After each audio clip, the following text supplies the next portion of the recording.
Pace ție și familiei tale. Îți pun o întrebare directă.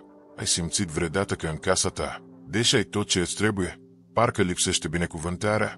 Poate ai masă plină, dar sănătatea scade. Poate muncești mult, dar banii dispar. Poate ai familie, dar nu mai simți bucurie. Și te întrebi, de ce? Ce îmi fură pacea? Ce îmi ia norocul, sănătatea, liniștea?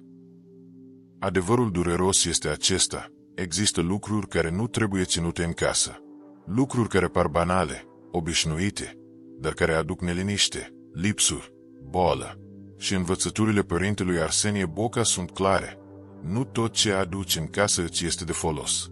Unele lucruri îți aduc har, altele îți fură binecuvântarea. Efeseni 4:27 spune, nu dați prilej diavolului. Dar de câte ori am făcut exact asta fără să știm? Am adus în casă simboluri străine, obiceiuri greșite, vorbe urâte și binecuvântarea s-a închis încet, încet. Gândește-te, când intri în casă, simți pace sau apăsare? Simți lumină sau oboseală? Acesta este primul semn că ceva nu e la locul lui. Arsenie Boca spune, casa este icoana sufletului omului. Cum ți-e casa, așa ți-e și inima. Dacă inima e tulburată, casa devine loc de neliniște. Dacă casa e plină de lucruri străine de Dumnezeu, inima se usucă. Și astăzi vreau să mergem împreună într-o călătorie. Să descoperim ce nu trebuie ținut niciodată în casă. Lucrul interzis care, chiar dacă pare mic, îți fură norocul, sănătatea și îți închide binecuvântarea. Deuteronom 7:26 avertizează să nu aduci o urăciune în casa ta, ca să nu fii nimicit cu ea, să o urăști cu desăvârșire și să o socotești ca necurată, căci este un lucru blestemat. Aici nu e vorba de superstiții, nu e vorba de noroc ca joc, e vorba de legile spirituale. Dumnezeu a spus clar, unele lucruri atrag har, altele atrag blestem. Poate spui, dar eu nu am nimic rău în casă. Totuși, hai să privim atent. Sunt obiceiuri, cuvinte, obiecte pe care le ținem aproape fără să ne gândim. Și exact acelea devin canale prin care se pierde binecuvântarea. Și tu simți asta. Simți când ceva nu e la locul lui. Simți când atmosfera casei e grea. Nu e doar oboseală. E un semn. Arsenie Boca mai spune, nu amesteca lumina cu întunericul. Pentru că unde intră întunericul, lumina pleacă. Astăzi vei afla adevărul. Și poate te va durea. Dar acest adevăr va fi cheia ta de eliberare. Pentru că Dumnezeu nu vrea să trăiești cu lanțuri invizibile, ci cu uși deschise spre har. În blocurile care urmează, îți voi arăta pas cu pas lucrurile care nu trebuie să stea în casa ta și cum să le îndepărtezi pentru ca binecuvântarea să se redeschidă. Psalmul 101:3. Nu voi pune nimic rău înaintea ochilor mei. Îți spun cu toată convingerea, poate chiar acum Dumnezeu îți vorbește. Te pregătește să faci curățenie nu doar în casă, ci și în inimă. Pregătește-te, pentru că începem. Spune-mi în comentarii din ce oraș sau țară urmărești acest video. E un mod prin care arăți că vrei ca binecuvântarea lui Dumnezeu să se redeschidă acolo unde ești. Primul lucru interzis care fură norocul și sănătatea în casa ta nu este un obiect material, ci ceva mult mai subtil și mai periculos, cuvintele rostite în interiorul casei. Ai simțit vreodată cum, după o ceartă, aerul din casă devine greu? Cum parcă pereții rețin ecoul cuvintelor spuse la mânie? Asta nu este doar o impresie, este realitate spirituală. Proverbe 18:21 spune, moartea și viața sunt în puterea limbii. Când rostești binecuvântare, creezi viață. Când rostești blestem, creezi lanțuri. Arsenie Boca spune, cuvântul rostit se întoarce în casa ta. Dacă binecuvântezi, vei trăi lumină. Dacă blestemi, vei trăi întuneric. Și cât adevăr, câți părinți, fără să-și dea seama, rostesc vorbe grele asupra copiilor lor. Nu ești bun de nimic, nu o să ajungi nicăieri. Mă vei omor cu supărările tale. Aceste cuvinte nu dispar. Ele devin sămânță care, mai devreme sau mai târziu, aduce rod amar. Poate chiar tu îți amintești de vorbele auzite în copilărie și încă le porți în tine. Încă dor, încă te rănesc, Atunci gândește-te, ce fel de cuvinte vrei să rămână în casa ta? Arsenie Boca mai spune, nu lăsa cuvintele rele să-ți mângească pereții casei, pentru că ele rămân acolo și apasă sufletele celor ce locuiesc în ea. Adevărul este acesta, cuvintele pot fi lucruri interzise. Nu le vezi, dar ele se lipesc de atmosfera casei tale. Și când casa se umple de critici, reproșuri, jigniri și blesteme, atunci binecuvântarea pleacă. Poate spui, dar a fost doar o vorbă spusă la nerz, da, dar acea vorbă a intrat în inima cuiva. Și inima nu uită. Poate chiar tu ai rostit cuvinte care au rănit. Poate alții le-au rostit asupra ta. Dar vestea bună este că poți rupe acest lanț. Cum? Prin pocăință și prin binecuvântare. Romani ora 12 și 14 minute, binecuvântați pe cei ce vă prigonesc, binecuvântați și nu blestemați. Încearcă un exercițiu simplu.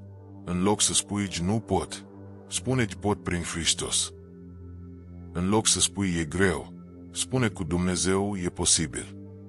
În loc să spui nu am nimic, spune-i mulțumesc pentru ceea ce am. Așa se schimbă atmosfera unei case. Așa se deschid cerurile din nou. Arsenie Boca spune, cuvintele rostite sunt chei, unele deschid cerul, altele deschid iadul. Îți spun din inimă, primul semn că binecuvântarea s-a închis în casa ta este atunci când cuvintele tale au devenit arme și nu rugăciuni. Dar vestea minunată este că astăzi poți schimba asta. Chiar acum, în loc să lași casa ta să fie umplută de reproșuri, ridică vocea și spune un psalm. Psalmul 118, 24. Aceasta este ziua pe care a făcut-o Domnul, să ne bucurăm și să ne veselim în ea. Rostește-le cu voce tare. Vei vedea cum atmosfera se schimbă. Vei simți cum o greutate pleacă. Și amintește-ți, cuvintele sunt ca semințele. Dacă vrei recoltă bună, seamănă binecuvântare. Dacă și tu vrei ca în casa ta să se audă numai binecuvântări, scrie în comentarii un singur cuvânt: lumină. Al doilea lucru interzis care fură norocul și sănătatea în casa ta este prezența obiectelor superstițioase, amuletelor sau talismanelor aduse pentru noroc. Poate că le ții din obișnuință, poate că ți le dă cineva de bine, poate că ți se pare ceva mic și nevinovat, dar adevărul e simplu. Ceea ce nu vine din credința în Dumnezeu aduce alt duh în casa ta. Exodul 23 spune, să nu ai alți Dumnezei afară de mine. Și totuși, câți oameni nu aduc în casele lor ochiul albastru, pocoava de noroc, figuri păgâne, brățări împotriva de ochiului, și cred că acestea le protejează viața? Arsenie Boca spune, cel care caută protecție în altceva decât în Dumnezeu deja a pierdut binecuvântarea lui. Și câți oameni nu se miră că, deși au aceste obiecte, necazurile continuă? Cum să vină binecuvântarea când tu ți-ai pus încrederea într-un obiect și nu în Dumnezeu? Ai văzut și tu case pline de suveniruri, figurine, simboluri ciudate, aduse din vacanțe sau primite cadou. Și odată cu ele ai intrat și neliniștea, pentru că fiecare obiect poartă o încărcătură. Dacă nu e lumină, atunci ce altceva aduce? Deuteronom ora 7 și 26 de minute avertizează din nou, să nu aduci o urăciune în casa ta, ca să nu fi nimicit cu ea. Nu e glumă. Dumnezeu știe ce spune. Poate spui acum, dar eu le țin doar ca decorațiune, nu cred în ele.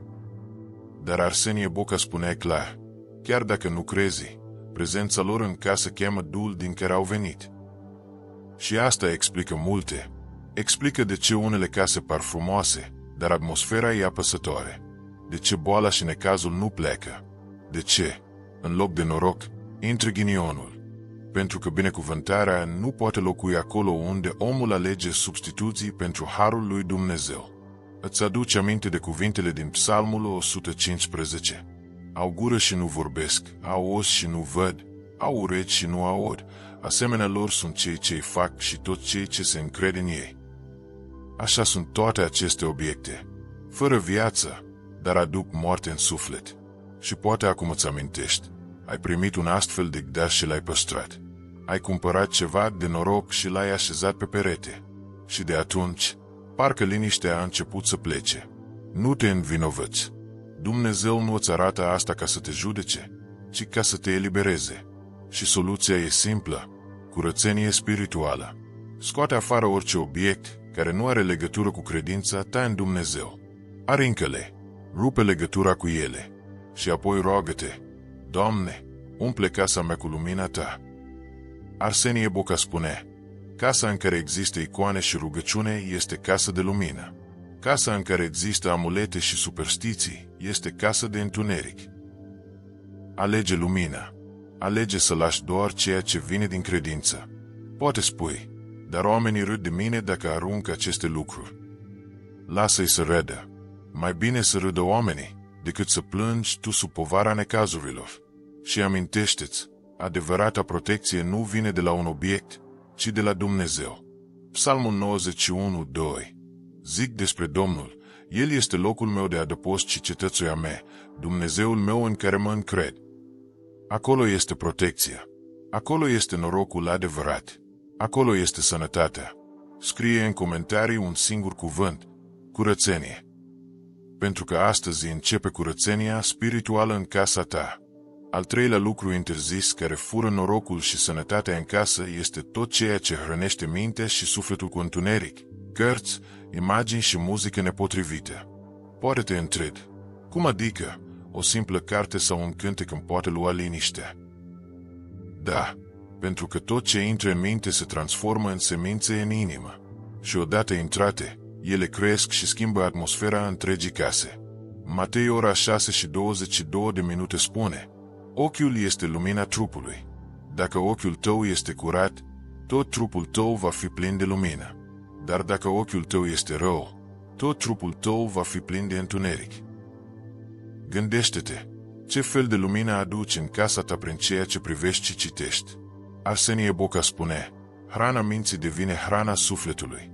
Ce bazi în minte, aceea va rodi în viața ta. Și că adevăr este aici. Poate ai cărți care pare nevinovate, dar sunt pline de vrăjitorie, de practici păgâne, de violență, de imoralitate. Și ele stau acolo, pe raft, ca niște uși deschise spre întuneric. Poate ai imagini pe pereți care nu au nimic sfânt, dar care atrag privirea și schimbă atmosfera. Poate muzica ce se aude zilnic în casă nu aduce pace, ci doar agitație, revoltă, cuvinte murdare. Și atunci te întrebi: de ce e neliniște? De ce nu e bucurie? De ce boala și oboseala nu pleacă? Pentru că atmosfera casei se hrănește din ceea ce lași să intre prin ochi și urez. Coloseni 3:16 cuvântul lui Hristos să locuiască din belșug în voi, în toată înțelepciune. Învățați-vă și sfătuiți-vă unii pe alții cu psalmi, cu cântări de laudă și cu cântări duhovnicești, cântând lui Dumnezeu cu mulțumire în inima voastră. Aici este cheia. Ce fel de cuvânt și ce fel de cântare locuiește în casa ta? Pentru că ceea ce locuiește acolo, aceea va da rod. Arsenie Boca spune: nu lăsați diavolul să cânte în casa voastră. Poate pare dur, dar câte cântece moderne nu sunt pline de cuvinte murdare, de revoltă, de ură. Și totuși le lăsăm să răsune zilnic în casele noastre. Ai observat diferența? O casă unde se aude un psalm, un acatist, o cântare de laudă parcă e mai ușoară, mai caldă. Dar o casă unde se aude muzică tulburătoare, cuvinte grele, zgomot fără sens, e apăsătoare. La fel e și cu cititul. O casă unde se citește Biblia, unde copiii aud povești cu sfinți, unde există cuvinte de înțelepciune, aceea este casă de lumină. Dar o casă unde rașturile sunt pline de cărți întunecate, reviste murdare, ghiduri de magie sau practici străine, aceea este casă de neliniște. Și poate acum simți o întrebare în inimă: ce fel de hrană am adus în casa mea pentru suflet? Adevărul e simplu: ceea ce citești, privești și asculți îți modelează atmosfera interioară. Și dacă e întuneric, atunci binecuvântarea pleacă. Dar vestea bună e că poți schimba asta chiar azi. Scoate din casă orice carte, revistă sau imagine care nu aduce lumină. Înlocuiește muzica tuleure cu psalmi, imnuri sau cântări duhovnicești. Pune pe perete o icoană, un verset, un cuvânt de încurajare. Psalmul 119:105. Cuvântul tău este o candelă pentru picioarele mele și o lumină pe cărarea mea. Arsenie Boca mai spune: Ceea ce intră în suflet prin ochi și urechi îți va hotărâ mântuirea sau pierderea. Nu subestima puterea lucrurilor mici. O melodie, o imagine, o frază dintr-o carte, toate pot să aprindă lumină sau să aducă întuneric. Alege lumina. Alege să hrănești casa ta cu ceea ce vine de la Dumnezeu. Dacă vrei ca în casa ta să se audă doar cântări care aduc pace, scrie în comentarii un cuvânt simplu: pace.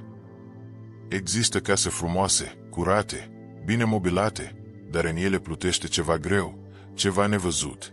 Nu este praful de pe mobilă, ci povara neiertării. Și acesta este al patrulea lucru interzis care fură norocul și sănătatea din casa ta: ura și ranchiuna păstrate în inimă și în cuvinte. Poate nu se văd la prima vedere, poate nu le recunoști în fiecare zi, dar ele se simt. Le simți în privirea rece, în tăcerea apăsătoare dintre doi soți, în distanța dintre părinți și copii. Efeseni 4, 31-32 spune: lece amărăciune, lece iuțime, lece mânie, lece strigare, lece clevetire și orice fel de răutate să piară din mijlocul vostru. Dimpotrivă, fiți buni unii cu alții, miloși și iertați-vă unul pe altul cum v-a iertat și Dumnezeu pe voi în Hristos. Arsenie Boca spune: neiertarea este lanțul cel mai greu care legă sufletul și închide cerul. Și câți dintre noi nu purtăm acest lanț? Ani întregi de resentimente, de reproșuri, de răni neiertate. Și atunci ne mirăm: de ce e boală? De ce e neliniște? De ce e lipsă? Pentru că unde e ură, Dumnezeu nu poate locui. Poate chiar tu porți în tine amintirea unei nedreptăți. Cineva ți-a greșit. Cineva te-a trădat. Și ai spus: nu iert niciodată. Dar de fiecare dată când repeți asta, nu leg pe celălalt, te legi pe tine. Și odată cu tine, legi și casa ta. Arsenie Boca mai spune: Dumnezeu iartă totul, dar cere și omului să ierte, ca să se poată turna harul în el. Cât adevăr! Nu putem prin binecuvântare cu inima închisă. Poate spui acum: dar nu pot să iert, rana e prea mare. Și Dumnezeu îți răspunde: nu ierta prin puterea ta. Cheamă-mă și eu îți dau puterea să ierti. Marcu ora 11:25 și când stați în picioare de vă rugați, să iertați orice aveți împotriva cuiva, pentru ca și Tatăl vostru care este în ceruri să vă ierte greșelile voastre.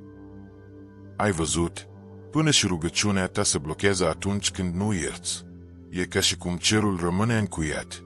Dar când spui: Doamne, aleg să iert chiar dacă doare, atunci lanțurile încep să cadă. Atunci pacea începe să intre din nou. Atunci sănătatea sufletului și chiar a trupului se reface. Da, pentru că ura și neiertarea aduc boală. Medicul trupului vindecă simptomele, dar rădăcina rămâne în suflet. Și de aceea multe boli se vindecă abia când omul iartă. Poate chiar tu ai simțit asta.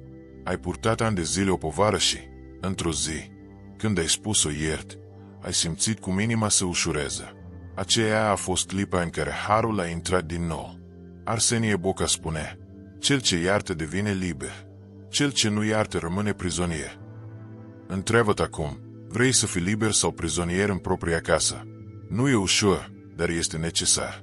Și când faci pasul iertării, chiar și în șaptă, binecuvântarea se redeschide. Coloseni ora 3:13, cum v-a iertat Hristos, așa iertați-vă și voi. Casa ta are nevoie de acest gest. Inima ta are nevoie. Familia ta are nevoie. Pentru că ura și neiertarea sunt lucruri interzise. Ele nu se văd, dar aduc cea mai mare pierdere. Astăzi, fă un pas mic. Spune un nume și adaugă: aleg să iert. Nu pentru că merită, ci pentru că tu meriți să fii liber. Și atunci norocul, sănătatea și binecuvântarea vor reveni. Scrie în comentarii un singur cuvânt: iert. Este declarația ta că lanțurile cad și că vrei ca binecuvântarea să se întoarcă în casa ta. Există casă unde intri și simți pace. Și există casă unde intri și simți gol. Nu pentru că mobila lipsește, ci pentru că lipsește semnul prezenței lui Dumnezeu. Al cincilea lucru interzis care fură norocul și sănătatea din casă nu este doar ceea ce aduci, ci mai ales ceea ce nu mai lași să fie prezent. Când nu există icoane, candela, Biblia deschisă, Când rugăciunea nu mai are un loc vizibil, atunci casa rămâne vulnerabilă. Iosua 24:15 spune că despre mine, eu și casa mea vom sluji Domnului. Dar cum să slujești Domnului dacă în casa ta nu există niciun semn al Lui? Arsenie Boca spune, unde nu e icoană, intră altă imagine. Unde nu e candela, intră întunericul. Unde nu e rugăciune, intră neliniștea. Și cât adevăr, în multe case moderne, oamenii au timp pentru tot, pentru televizor, pentru internet, pentru distracții, dar nu au un colț al rugăciunii. Și atunci se miră, de ce nu mai e pace? Ai observat? Când intri într-o casă unde există o icoană frumoasă, unde candela arde, unde Biblia este deschisă pe masă, parcă aerul e altul. Simți că acolo Dumnezeu locuiește. Dar într-o casă unde aceste semne lipsesc, unde nimic nu amintește de credință, simți imediat golul. Psalmul 119:105. Cuvântul tău este o candelă pentru picioarele mele și o lumină pe cărarea mea. Dacă cuvântul lipsește, cum să fie lumină? Poate spui, dar credința e în inimă, nu în obiecte. Așa este, dar semnele vizibile ajută sufletul să-și aducă aminte, să se oprească, să se închine. Arsenie Boca spune, icoana e fereastra prin care intră cerul în casa ta. Și atunci întreabă, există această fereastră în casa ta? Sau ai închis-o pentru că ți s-a părut demodată? Uneori, cel mai mare lucru interzis în casă este absența lucrurilor sfinte, pentru că absența lor lasă loc altor prezențe. Și acestea fură norocul, sănătatea, liniștea.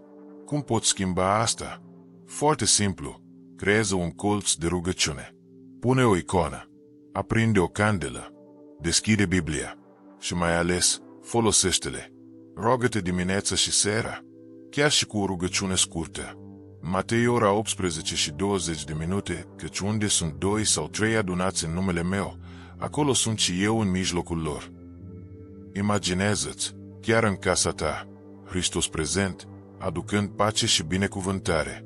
Arsenie Boca spune, casa unde se aude rugăciune e casă de rai. Casa unde nu se aude nimic e doar ziduri goale. Poate chiar tu simți că lipsește acest semn. Nu amâna. Nu spune voi face cândva. Fă astăzi. Pune din nou un semn al credinței în casa ta și vei vedea cum atmosfera se schimbă. Și atunci norocul se va întoarce. Sănătatea se va reface. Pacea se va așeza. Pentru că Dumnezeu locuiește acolo unde e chemat. Dacă vrei ca Dumnezeu să fie prezent vizibil în casa ta, scrie în comentarii cuvântul ilumină. Este declarația ta că vrei ca cerul să intre prin fereastra casei tale. Am vorbit despre cuvintele rostite, despre amulete, despre cărți și muzică, despre neiertare, despre lipsa rugăciunii vizibile. Dar acum trebuie să mergem mai adânc, la un adevăr pe care mulți le evită. Nu doar lucrurile din jurul nostru fură binecuvântarea, ci și ceea ce purtăm în inimă. Ai simțit vreodată că tu însuți ești cel care a închis ușa lui Dumnezeu? Că nu obiectele, nu alții, ci chiar alegerile tale au alungat norocul, sănătatea, pacea? Arsenie Boca spune, omul singur își face raiul sau iadul încă de pe pământ, prin gândurile și faptele lui. Și cât adevăr este în aceste cuvinte, nu întotdeauna vecinul, nu întotdeauna vrăjmașul, nu întotdeauna energia rea e divină, ci mândria, nepăsarea, lipsa de rugăciune, păcatul lăsat să crească în inimă. Isaia 59:2. Nelegiuirile voastre pun un zid de despărțire între voi și Dumnezeul vostru. Zidurile nu se ridică doar cu pietre, ci și cu păcate mici, dar repetate. Fiecare cuvânt urât rostit, fiecare iertare refuzată, fiecare rugăciune amânată, toate pun câte o cărămidă. Și încet, încet, casa devine închisă pentru har. Poate că în casa ta nu e niciun obiect interzis, dar totuși simți că lipsește lumină. Atunci întreabă, ce gânduri hrănești zilnic? Ce vorbe rostesti? Ce atitudine porți față de cei dragi? Arsenie Boca spune, nu trebuie să aduci diavolul în casă ca să trăiască acolo. Îi este de ajuns să-l porți în tine și el vine singur. Cuvinte grele, dar reale, pentru că tot ce e în inima ta se varsă în atmosfera casei. Dacă e iubire, pace și belendețe, atunci casa strălucește. Dacă e amărăciune, orgoliu și mânie, atunci întunericul domnește. Și aici vine întrebarea cea mai grea. Când ai privit ultima dată sincer în tine și ai recunoscut că problema nu e doar afară, ci și înăuntru, adevărul doare, dar eliberează. Pentru că primul pas spre redeschiderea binecuvântării este să spui: da, Doamne, am greșit.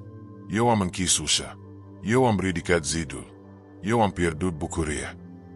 Și abia atunci, când recunoști, ușa începe să se deschidă. 1 Ioan 1:9. Dacă ne mărturisim păcatele, El este credincios și drept ca să ne ierte păcatele și să ne curățească de orice nelegiuire. Poate chiar acum simți un nod în inimă.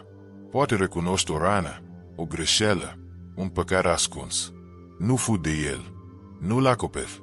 Adu-l înainte lui Dumnezeu și vei vedea cum povara dispare. Arsenie Boca spune: crucea adevărului e grea, dar numai ea te face liber. Acesta este primul climax, confruntarea cu tine însuți. Nu e ușor, dar dacă ai ajuns aici, e pentru că Dumnezeu vrea să te elibereze. Poate chiar plângi acum. Și e bine. Lacrimile sunt apa cu care Dumnezeu spală sufletul. Și după plâns, vine bucuria.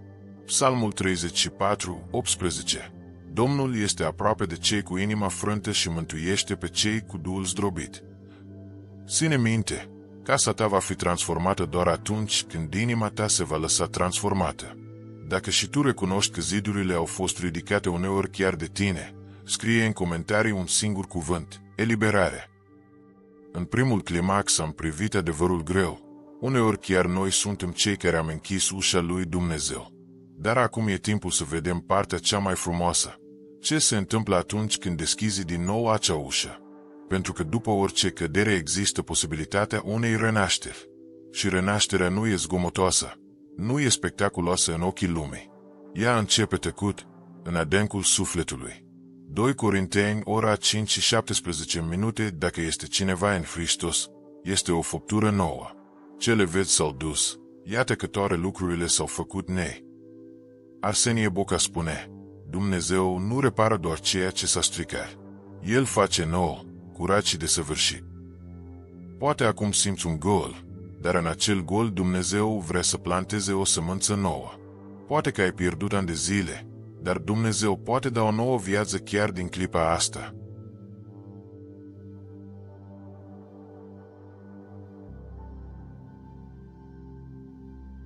Audă din nou rugăciuni. O candelă arde, o icoană strălucește, un psalm e rostit, un copil zâmbește.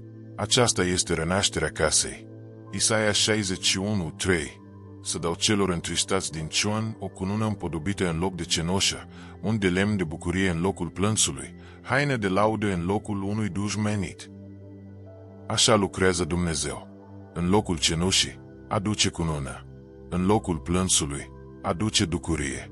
Arsenie Boca spune: cei care cred că totul s-a sfârșit, acolo începe Dumnezeu să lucreze. Și poate chiar tu ai crezut că e prea târziu. Prea multe greșeli, prea multe pierdeți, prea multă durere. Dar să știi, exact acolo, în mijlocul durerii tale, Dumnezeu vrea să facă ceva nou.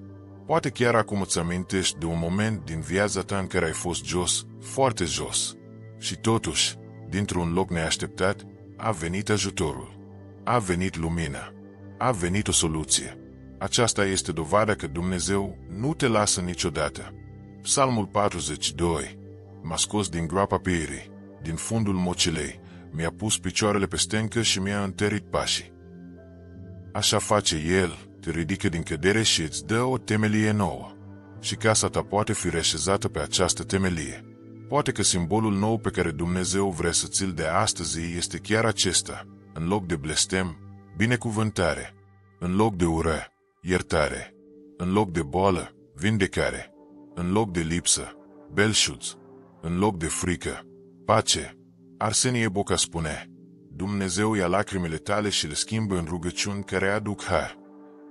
Acesta este al doilea climax, nu doar adevărul căderei, ci revelația renașterii. Și ea nu vine prin puterea ta, ci prin puterea Lui. Ioar ora 14:27. Vă las pacea mea, vă dau pacea mea. Nu vă dau cum o dă lumea.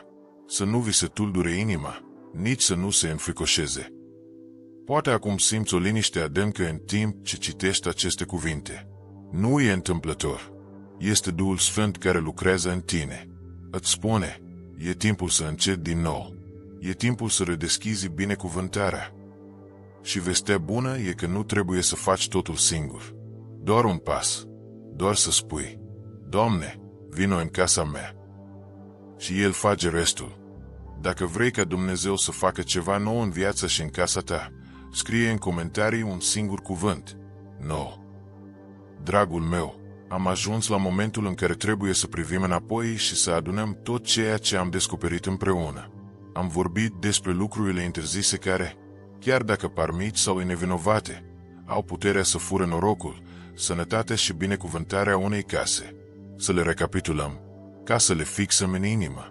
Ai văzut cât de mult cântărește ceea ce spui. Vorbele sunt semințe. Ele pot aduce viață sau moarte. Când în casă se aud doar reproșuri, critici, blesteme, atunci pacea plecă. Dar când se aud psalmi, rugăciuni și binecuvântări, atunci cerul se deschide. Proverbe ora 18 și 21 de minute, moartea și viața sunt în puterea limbii. Am vorbit despre ochiul albastru, pocova, figurinele păgâne, brățările de noroc. Toate acestea par simple, dar atrag altul decât cel al lui Dumnezeu. Binecuvântarea nu poate sta într-o casă unde omul își pune încrederea într-un obiect și nu în Domnul. Exodul 23. Să nu ai alți Dumnezei afară de mine. Am văzut că hrana minții devine hrana sufletului. Dacă în casă intră prin ochi și urezi lucruri murdare, atunci atmosfera casei devine grea. Dar dacă se aude cuvântul lui Dumnezeu, dacă se citesc psalmi și cântări de laudă, atunci casa devine plină de lumină. Coloseni ora 3 și 16 minute, cuvântul lui Hristos să locuiască din belșug în voi. Acesta e unul dintre cele mai grele lanțuri. Când spui nu iert niciodată, nu-l leg pe celălalt, ci te leg pe tine. Și odată cu tine, legi și casa ta. Dar când spui iert, lanțurile cad și binecuvântarea se redeschide. Marcu ora 11 și 25 de minute, când stați de vă rugați, iertați orice aveți împotriva cuiva. Ai văzut că uneori nu obiectele greșite sunt problema, ci lipsa celor sfinte.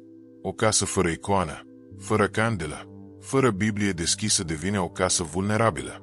Dar când creezi un colț de rugăciune, când aprinzi candela, când deschizi Biblia, atunci prezența lui Dumnezeu intră și rămâne. Iosua 24:15. Eu și casa mea vom sluji Domnului. Acum e în fața ta o hartă clară. Știi ce trebuie să scoți și ce trebuie să aduci. Știi ce alungă binecuvântarea și ce o atrage. Arsenie Boca spune, curățenia sufletului începe cu curățenia casei.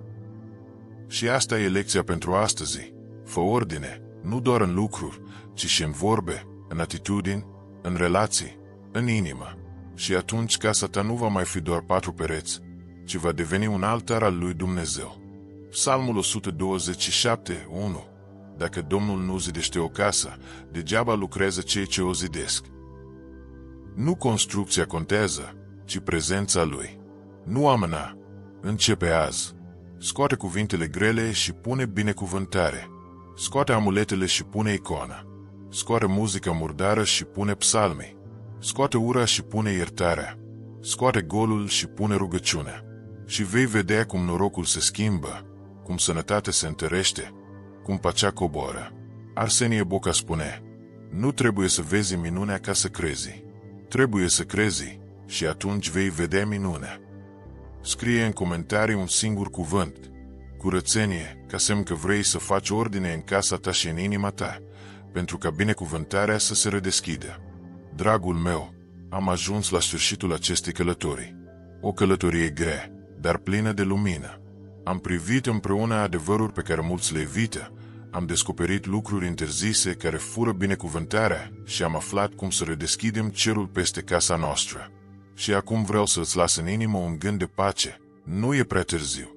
Oricâte greșeli ai făcut, oricâte lucruri grele au intrat în casa ta, Oricât de mult ai simțit lipsa bucuriei și a sănătății, astăzi poate fi un nou început. Plângerile lui Ieremia 3, 22-23. Bunătățile Domnului nu s-au sfârșit, îndurările lui nu sunt la capăt, ci se înnoiesc în fiecare dimineață. Asta înseamnă că și azi, chiar acum, ai șansa unei reînnoiri. Arsenie Boca spune, Dumnezeu nu întreabă cât ai căzut, ci dacă vrei să te ridici. Și întrebarea aceasta ți-o adresez acum. Vrei să te ridici? Vrei să lași ca binecuvântarea să reintre în casa ta? Poate că în timpul acestui mesaj ai simțit lacrimi. Poate că ai recunoscut în propria ta viață cuvinte grele, amulete ascunse, cărți nepotrivite, neiertare, golul rugăciunii. Dar vreau să știi ceva. Nu ești singur. Toți am trecut pe aici. Toți am avut momente de slăbiciune. Dar Dumnezeu, prin dragostea Lui, ne oferă mereu o a doua șansă. Și acea șansă e acum. Apocalipsa 21:5. Iată, eu fac toate lucrurile noi. Simte aceste cuvinte. Lasă-le să cadă în inima ta ca o sămânță. Dumnezeu vrea să facă totul nou în tine și în casa ta. Arsenie Boca spune, casa fără Dumnezeu e doar zid. Casa cu Dumnezeu e alta. Și asta e chemarea pentru tine astăzi. Transformă-ți casa în alta. Nu prin bogății, nu prin decorațiuni, ci prin prezența Lui. Prin rugăciune, prin pace, prin iertare, prin cuvânt. Îți spun cu toată dragostea, dacă începi cu pași mici, vei vedea minuni mari. Un Doamne ajută dimineața, un psalm rostit seara, o rugăciune cu familia înainte de masă, o mulțumire sinceră pentru lucrurile mici. Acestea sunt pietrele pe care Dumnezeu clădește binecuvântarea. Și când casa ta se va umple din nou de lumină, atunci vei simți că și viața ta se transformă. Pentru că norocul, sănătatea, pacea și bucuria vin atunci când Dumnezeu locuiește cu tine. Numeri 6, 24-26. Domnul să te binecuvânteze și să te păzească. Domnul să facă să lumineze fața Lui peste tine și să se îndure de tine. Domnul să-și înalțe fața peste tine și să-ți dea pacea. Aceasta este rugăciunea mea pentru tine și pentru casa ta. Și acum, respiră adânc. Simte pacea care vine. Simte că o povară pleacă. Simte că un drum nou se deschide. Nu ești singur. Dumnezeu e cu tine. Arsenie Boca te învață prin cuvintele Lui. Și noi, aici, suntem o familie de credință. Îți las un ultim cuvânt. Curaj. Curaj să faci curățenie. Curaj să ierți. Curaj să rostești binecuvântare. Curaj să aprinzi din nou candela. Curaj să spui, eu și casa mea vom sluji Domnului. Dacă simți că astăzi a început un nou capitol pentru tine, scrie în comentarii cuvântul Amin. Este semnul tău că accepți pacea și binecuvântarea lui Dumnezeu în viața și în casa ta.